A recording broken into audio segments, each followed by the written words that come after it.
Welcome. Good morning, good afternoon, or good night, depending on where you're seeing this. Here it's quite late for us. I already recorded this video 2 days ago, but the audio quality was very bad and I looked very bad, so I decided to re-record it again. Now, what are we going to talk about today? Well, we're going to talk about what it is to be an artist. And I think it can be a little bit controversial, but I think it's going to be fun. Um, so first things first, can anybody be an artist, or is this just like kept by people? In my view, I think anybody can be an artist. I think that art is a way to kind of translate more complex things in life. Um, for example, I feel that there are patterns, there are concepts, there are abstractions, some spiritual elements that live, in this kind of layer of reality. And we, as earthly material creatures, we live in like to the lower part of reality. And an artist's job is to kind of go to this mountain and bring what's up here down. It's kind of like traveling to be a translator of symbols, archetypes, and stuff, storytelling. And I think everybody is able to understand and to appreciate art. Therefore, maybe this is not logical, but therefore I think that everybody is able to create art. That doesn't mean that everybody had the same ability to do it, in the sense that maybe it's easier for some people. It's some people just are born, and just by the chances of life, they turn out to be amazing in drawing. They turn out to be amazing in colors, and with the colors in composition and anatomy, in storytelling, grabbing very abstract concepts. I think that there are people who are like that. There are people who are born with this sort of mm, superpower. Yeah, that's a good way to see it. And this superpower is something that a lot of people want, which is very interesting because people consider it to be like, wow, yeah, you're an artist. You can draw so beautiful. Wow, wow, wow. But okay, I'll go that a little bit later. So yeah, anybody can be an artist. If you are a person who you think you're not creative at all, or maybe you don't like to draw or something, I still think that you can be an artist if you really put your efforts to it, if you practice every day, if you really want to do it, then you could be it. And I know it's frustrating. I know it's frustrating to be working maybe years, months, your entire life to be something, and just see other people who are just like experts at it, and they didn't do much of the job that you did. Yeah, it's super annoying. But that's life, and don't do it because of all good. Do it for yourself. This is an individual and a group journey. So yeah. Now, um, the subject was suggested to me, and I thought about it many times, and I think it's very interesting. And I think my point of view is a little bit. I hope you find it interesting. But I feel that to be an artist is a curse and a blessing at the same time. And I know that a lot of people romanticize it. I know that a lot of people look at artists and they're like, wow, so amazing the thing that I just told about. Like, look at all the things they can do. Look how they can express beauty. They can create beautiful music. They can create beautiful this and that. And everybody wishes to be an artist, like there's this the romantic part of it that just grabs people. And I came I came here to say that it's not that. It's not. My hair's a little bit crazy today. Just sorry, it's not behaving. Um, to be an artist is hard because there are people who decide to become an artist. There are people who maybe they're doing a job or something, and then they on the side they're like, I want to become good at this. I want to become a painter. I want to become a musician, and they just do it. And it's a decision, but not everybody has that ability to choose. I don't know if you can hear my dog snoring right now. Also, I lost the train of thought there. Take a sip of coffee. Chocolate coffee. Yeah, a curse for a blessing. There are people who can choose to do it, but there are others, as myself and other people that I know, who are kind of stuck with it. It becomes a little bit like a G, like maybe an element of your face. The same way you get your dad's nose or your mom's height or whatever. I think you can just be born with the ability to be an artist, and I think you can't get rid of it. Um, it's very complicated because in art, how I see it, it's very similar to Plato's cave. In Plato's cave, the the cave analogy is a kind of a representation of the world or how Plato sees things, and so it's kind of an abstraction. So people live inside this cave. They are born there, and they are like tied there, and they are looking just to the wall of the cave, and the only thing they see are these shadows, and that's their whole life. So their entire life, they kind of feel that, well, they think and they give granted that these shadows are reality. And there could be shadows of little animal, like there could be shadows of a little donkey and a tree and stuff like that. And even though these are symbols, because a drawing of tree is a tree, even though it's not the real tree, it still represents something, but it's in a more abstract way. So people there see these shadows or symbols. Well, they don't think it's simple; they just think it's reality. But once a full moon, there's somebody who has this curiosity, who is born with this sense of curiosity and like explorer mentality, and he breaks the pattern and he goes and he realizes that it's actually more in the cave. And he finds out that the shadows are actually projected from light and shapes. And then the person goes outside, and outside, he realizes the entire world is there. He realizes the sky, the trees, the donkeys, and he realizes that everything is there and everything that's inside the cave is just an abstraction.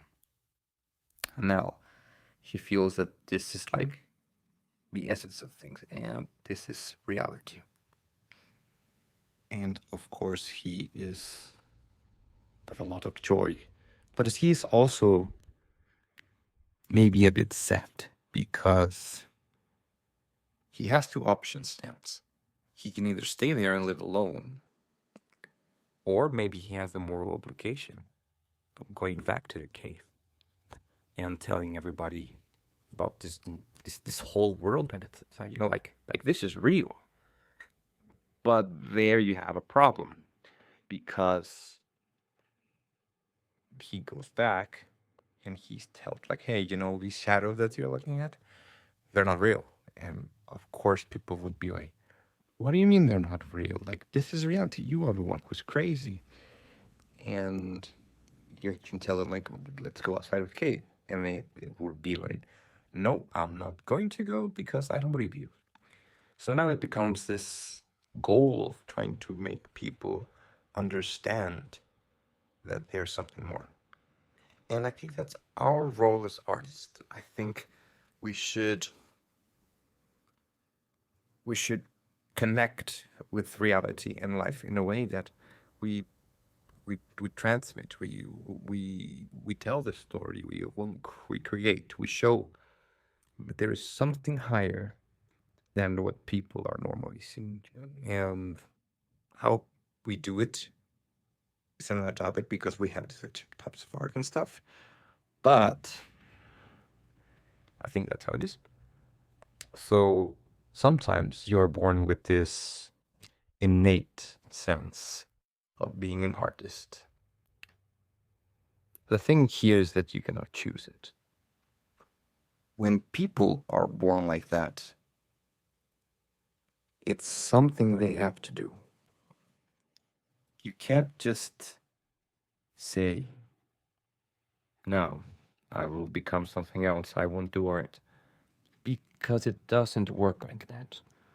And this is where a little bit of maybe confrontation may come. Because people who are not like that, people who don't have this cursed blessing of being an artist, they can do other things. They have their life. They can be a veterinarian, they can be a doctor, they can be anything. And life just goes very normal. Normal in a general way. Nobody's life is normal. And then they see the artist life and they wonder, why? Like, why is this artist not going for a real job?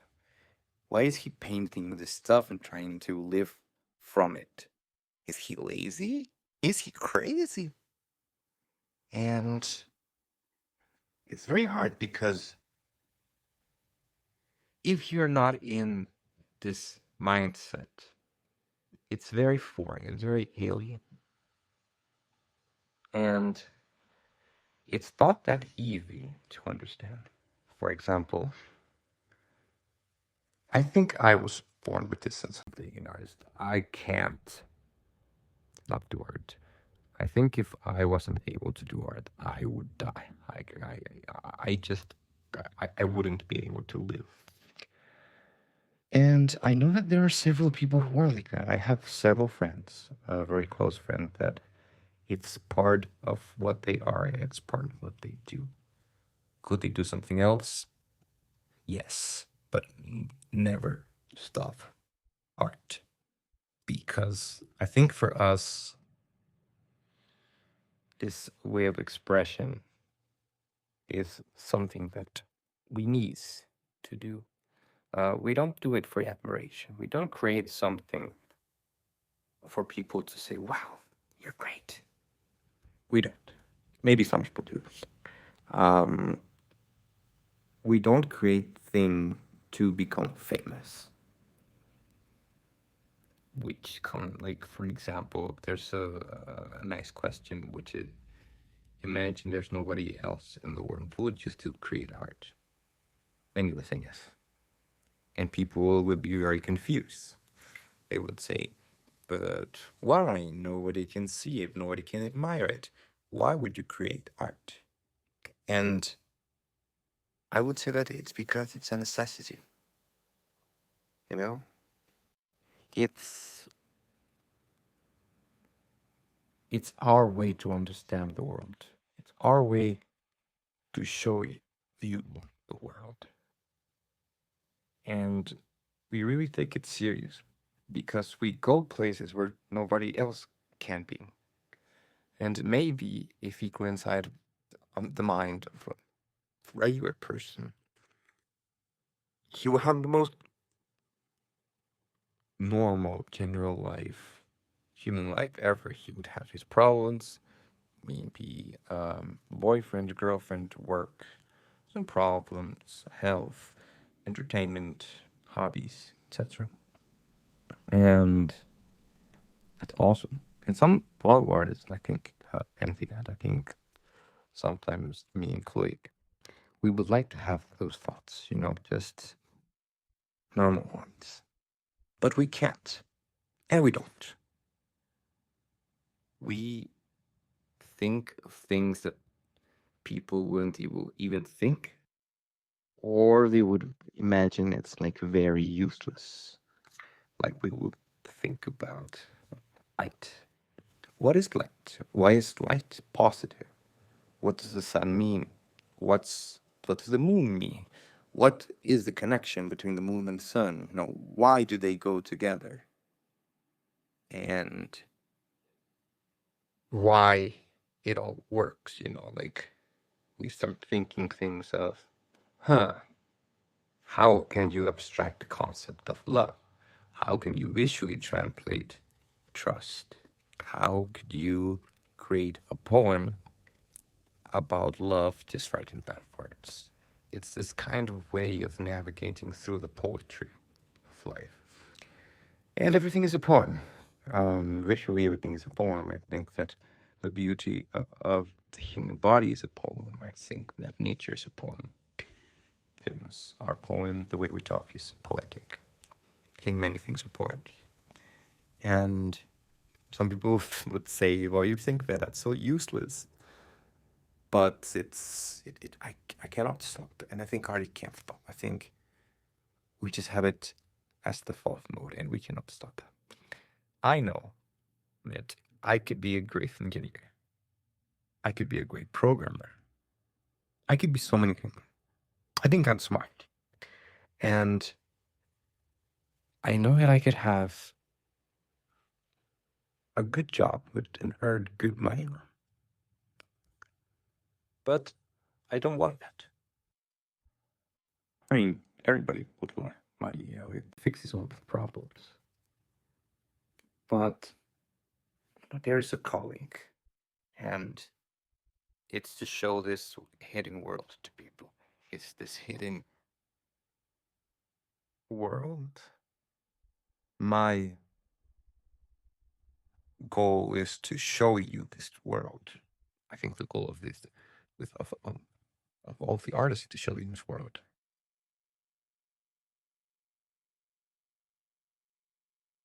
And that's real.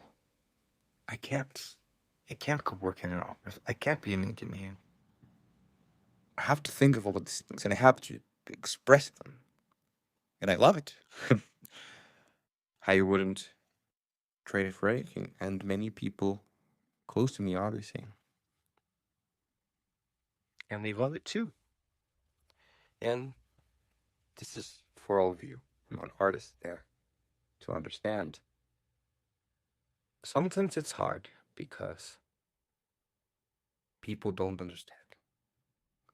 Sometimes you're doing your own thing, for then somebody comes. And they come in a very nice, and they want to give advice and they want to help. And they say, hey, I know that you do wooden donkeys. Okay, I thought you do wooden figures, right? Like, oh, I just saw a TikTok or an Instagram reel, and there's like this guy who creates like wooden celebrities, and he had like thousands of followers and thousands of views, and he looks, he's doing good. And then they say like, why don't you do it? And then you're like, well, because it's not what I want to do. It falls into a different category.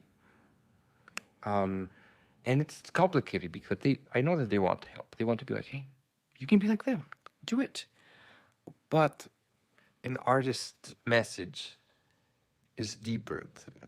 As I said before, we don't want to create something to have views, to have followers. Some people do, some people don't. But the essence is that we don't, not what we crave. We crave for meaning. We crave for stories. We crave for this sacred language that lives inside of these pieces of art. And I think now it's very hard to find. Very, very hard to find. Contemporary art is filled with egos and with subjective perspectives. I personally want to show an objective perspective for Revolt. I think there are things that it doesn't matter where you come from. It doesn't matter what color you are, what language do you speak, what part of the world you live in. I feel that there are symbols, there are stories, there are archetypes that can speak way more than any other thing. And that's what I'm going to do my entire life. If people like it or if people don't like it, that's what I'm going to do. And I know that a lot of my friends are going to do the same. And the next time you see somebody who's an artist and you don't understand, maybe just take a little bit of time to understand. Ask some questions. Ask why. And think that maybe that person is trying to translate a language you don't understand because it's an important message. And you need to hear this important message.